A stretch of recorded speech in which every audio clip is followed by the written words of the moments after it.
Hey, everybody. Hi, Cynthia. Hello, Barb. How are you doing? Really good.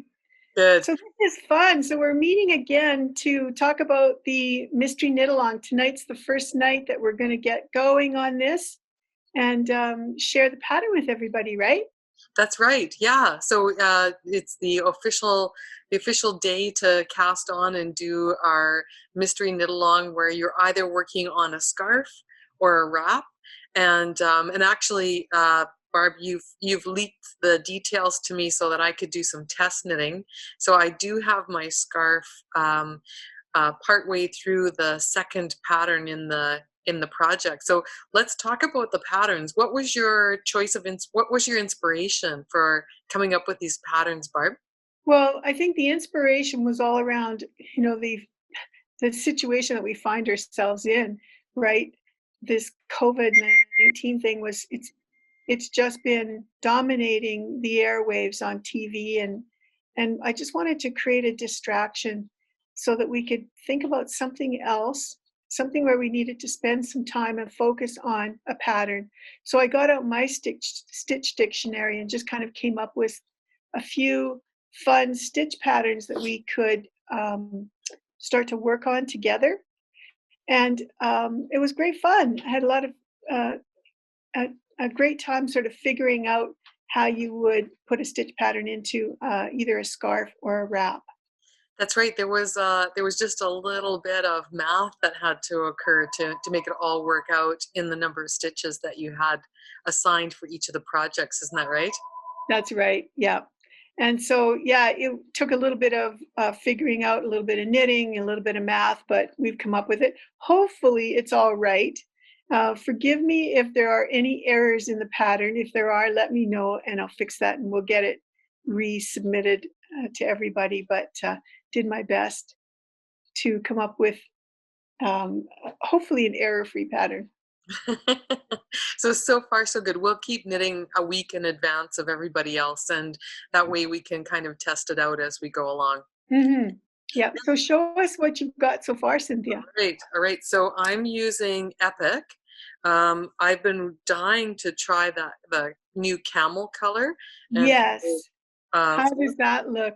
I love it. I love it. So this is I'm holding it upside down. This is the bottom of the scarf, and this is the first pattern repeat.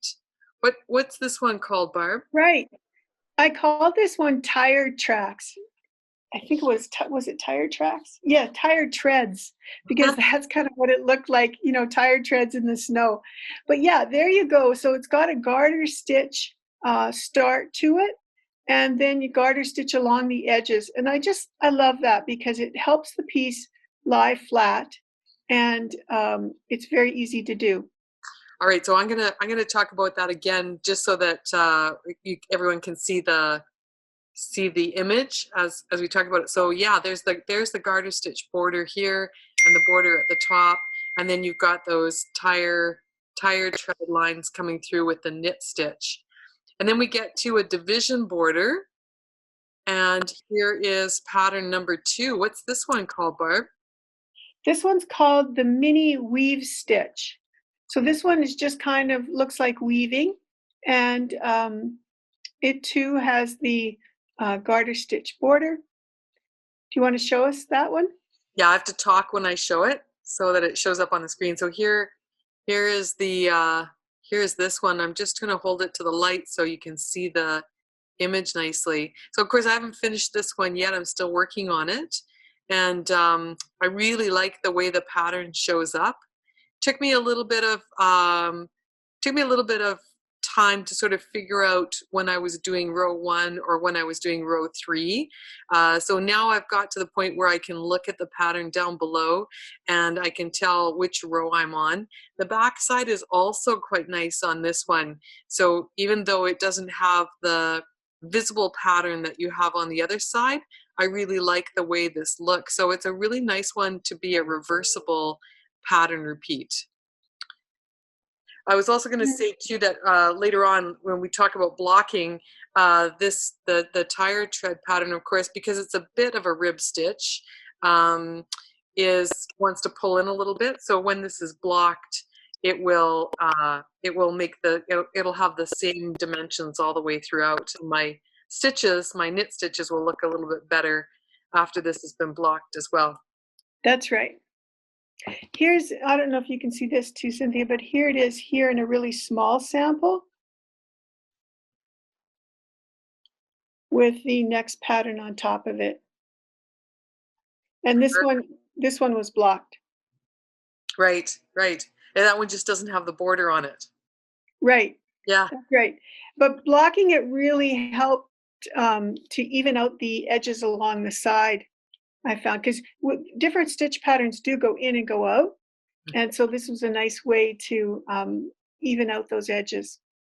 Yeah, and I find like with blocking too, or even just with washing your project and then kind of smoothing it out, depending on what the pattern is. Sometimes you can just lay it out and kind of smooth it down with your hands while it's wet. I think Lucy Neatby calls that shaping whilst wet, and it holds its shape nicely. But the wool in the project, and I think that's why I like to use Epic. You know, the wool kind of gets a little bit plumper after it's been washed and dried, and the stitches often look much nicer after your project has been washed. Mm-hmm. Yeah. That's right. Okay. So I found the first two patterns were really relaxing and fun to knit. I did break out my measuring tape, and I kept measuring to make sure I have I have the number of rows I need. Now, would you advise it? Would it be a good idea for people maybe to write down the number of repeats that they did or the number of rows that they did on the first half of this project? Yeah, why not?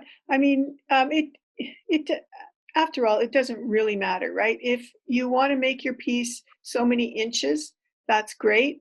If you want to make it just a few more rows, you might end up um, finishing off in the middle of a stitch pattern, which, you know, that's not the end of the world either, right?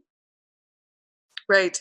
So, but will we be repeating these patterns anywhere? So, if people want them to be symmetrical, for example, would they need to know how many rows they did? Um, yes. Now, the way I've designed the pattern is we're going to do 7 different stitch samplers. So that's the total length of your project. So I've made the pieces longer so that they're a little bit more generous, and you only do them once. But if you wanted to make them shorter, you could do your own math on it and repeat them back again the other way. Okay, well that's great. That's good to know. So, if you don't want to jot things, if you don't want to repeat the patterns, you don't have to keep track of the number of rows. Correct. I Because, like yeah, that. I wanted to make it simple so that you didn't have to do a lot of math, or, you didn't have to worry about um, anything at all, just knit.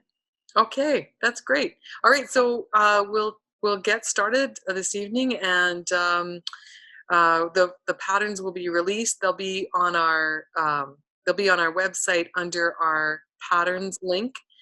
So go to books and patterns, pick RCY Original Designs, and you'll find the MCAL pattern there. Each week when we update it, you'll get an email notification from our website to tell you that there's a new version that you can download. That's great. And so anybody can start on this, and even if you don't have time to do it right now, you could come back, say, in a week's time and start then, right, Cynthia?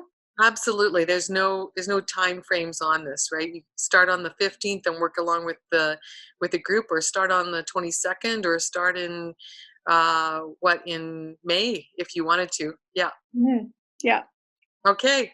That's great. Well, we'll be back next week with another video on April 22nd. So happy casting on, everybody. And yeah, and join along. There's going to be some really fun ones coming up. All right. Take care.